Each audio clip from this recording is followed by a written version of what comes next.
Welcome to our channel, Behind My Story. Please like, share, and subscribe. He was a dream, the future, or so I thought. But my love was cursed right from the start. Sounds a bit confusing, right? Let me explain. But first, I should probably introduce myself. I'm Carolyn. I was a dreamer. I dreamed of a good, warm, stable, successful life. I wanted a good job. And I wanted to travel around the world a bit with Helen. She was my best friend. We virtually shared the same dreams, and hobbies, and interests, and lifestyles. We've been friends since we were kids. People often thought that we were sisters. I did too, in fact. She even got jealous if anyone tried to get close to me. Every day, Helen and I worked a little more towards our dreams. Once, when Helen and I were traveling with some of our friends, we had a problem with the hostess on the plane. A gentleman intervened and cleverly solved our problems. His name was Danny. I liked him. A lot. I thought about him often. But whenever I talked to Helen about him, she told me that he was not as amazing as I seemed to think he was. Coincidentally, I met him again at a party of a mutual friend. We talked together till daylight. I told Helen about our encounter, and she expressed her wishes that my love story would have a happy ending. I similarly told her that I hoped she would find the love of her life someday too. Everything would be okay, we figured. Then, one day, I received a letter in our mailbox. It was in weird handwriting, as if the writer had written it with a trembling hand. I opened it curiously.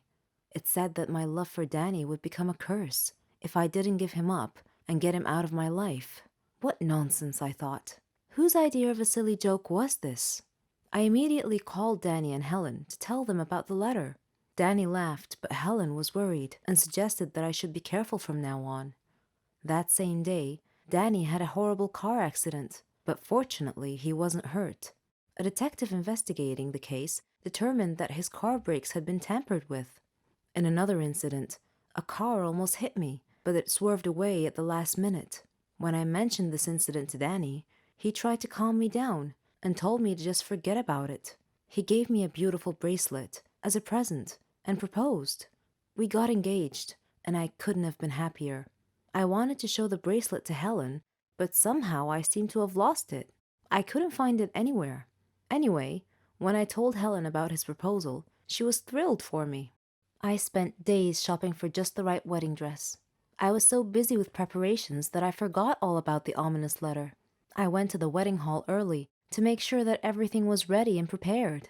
Helen was helping me, and Danny kept calling me to make sure I was all right. Suddenly, the lights went out. I called out to Helen, worried that she might have tripped and fallen when the lights were out. When the lights came back on, Helen had fainted, and my dress had disappeared. I screamed to the ceiling, "What do you want from me? Leave me alone!" Suddenly, Danny appeared out of nowhere and asked me what had happened.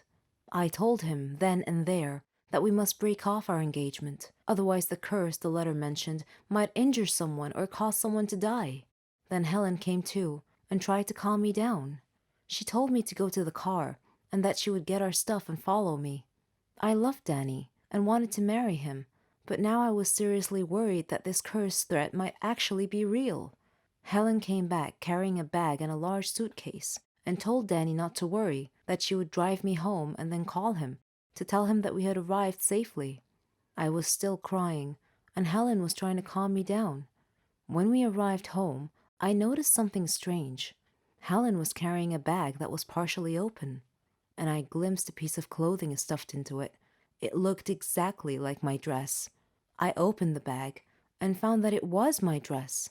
I confronted Helen and demanded to know how my missing dress ended up in her bag. I clearly caught her red-handed, and she was unable to answer coherently. I realized at that moment that the source of the so-called curse was Helen. "Helen," I said, "how dare you do this to me? I thought we were like sisters to each other." She replied icily, with a glare that I saw for the first time. She said that she fell in love with Danny just as I did, but he chose me instead of her, and that she hated me for it. She said she won him over and got him to love her instead. Then they both tried to scare me into calling off the wedding so that she and Danny could be together. There are no words to describe how I felt at the time. I replied in a similar tone. I told her that I don't ever want to see her again, or Danny. Neither of them mattered anymore. I never did see Helen or Danny after that day. I'm on a Caribbean island now, sipping on a cocktail. I read in the paper that Danny and Helen had announced their engagement. I'm thinking about what wedding present I should give them, as a surprise.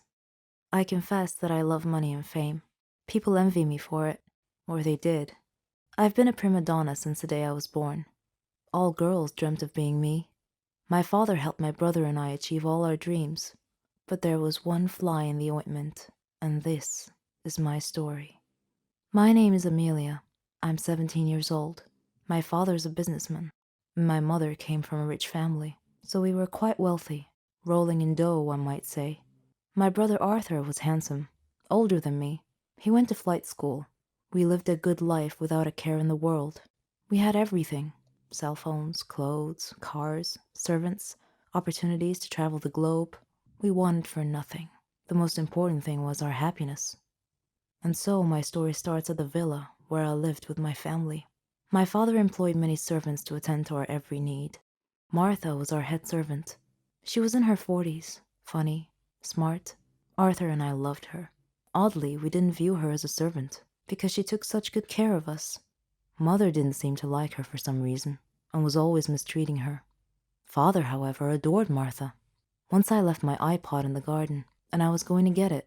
On my way to the garden, I passed by Father's office, so I decided to go and talk to him. He was at his desk, and Martha was standing next to him, crying. I figured it was because Mother had mistreated her again. Father saw me standing there, and he asked me why I was still awake, and I told him about my iPod. I didn't think much of it at the time. As time passed, Mother and Martha's disputes became more frequent every day. Father wasn't home a lot, but whenever he came home, he would always ask about Martha first. One time, when this happened, I noticed that Mother glared at Father. I couldn't understand why. Father was often away traveling for long periods of time. One of those times, I noticed that Martha was always tired because Mother was making her work very hard. Mother never let her relax. One day, after midnight, I went to Martha's room to check on her, and I was shocked to see that she looked different than I remembered. I asked if she was pregnant, and she said that she was, but that I shouldn't tell anyone, otherwise she'd get fired. I didn't understand why my parents would fire her for being pregnant. A few days later, we received some really horrible news. Father's plane had crashed, and there were no survivors. We were stunned. All of us were crying, but Martha was crying especially hard. Suddenly, Martha fainted, and we took her to the hospital. Our life had changed overnight. After the funeral, Father's lawyer called us about Father's will. He came to our home and met my mother, Arthur, me, and Martha, and 2 other servants. The lawyer began reading the will. He started with Mother's inheritance, then mine, then Arthur's, and then Martha's. He looked at Martha, cleared his throat, and said in a quiet voice, "Martha, the deceased has left you 10 million to raise your child." The lawyer read the last line of Father's will, which said, "Martha's child is mine." We all gasped, but Mother suddenly lost it. Enraged, she attacked Martha as the lawyer pulled Mother away from her. Arthur was holding his head in his hands, and I was shocked. I said to Martha, "How dare you? How dare you do this to us? This is our money. You don't deserve any of it." Then I spoke to the lawyer. "Please tell me this isn't true." He replied helplessly, "Unfortunately, it is." Arthur was glaring at Martha, and he said coldly, "Martha, you are going to die." Martha looked very frightened upon hearing this. That night, the other servants helped Martha sneak out of the house.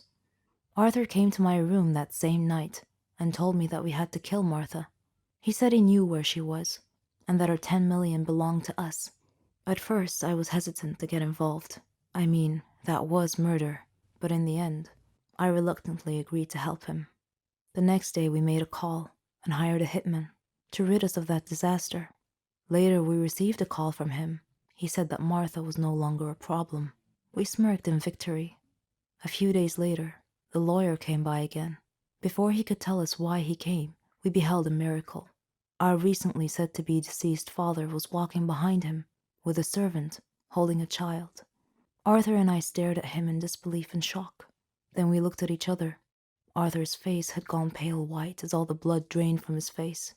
Father was livid and said to us in an accusing manner, "The moment you thought I was dead and that I left an inheritance for Martha, you immediately arranged to have her killed. I suspected you'd try something like this.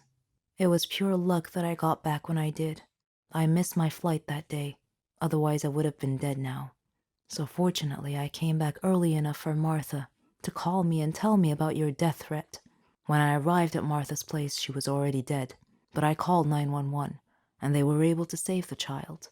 Then I immediately called my lawyer to revise my will, to leave half of my inheritance to this child. I felt like I was in an endless nightmare. The police arrived and told us that the hired killer had been arrested and had confessed and told the police that Arthur and I were the ones who hired him to kill Martha. As the policeman was handcuffing us to take us away, I thought about the irony, how Martha was dead, how her newborn baby had survived and was now the richest child in the country, how Arthur and I were going to jail, and how one small fly in the ointment had caused our ultimate fall from grace. My son killed me. Yes, you read that correctly. I am not a ghost or an evil spirit that needs rescuing. I have a brave heart. My name is Megan, and I hope to inspire you with my story. I lived with my father and my sister Marlene after the death of my mother, who died from an illness. Though I was only 18 years old, I became responsible for taking care of my whole family. I did everything for them, like cooking, cleaning, washing, etc. My father was a great man, and he did his best to make us happy. I supported both my sister and my father.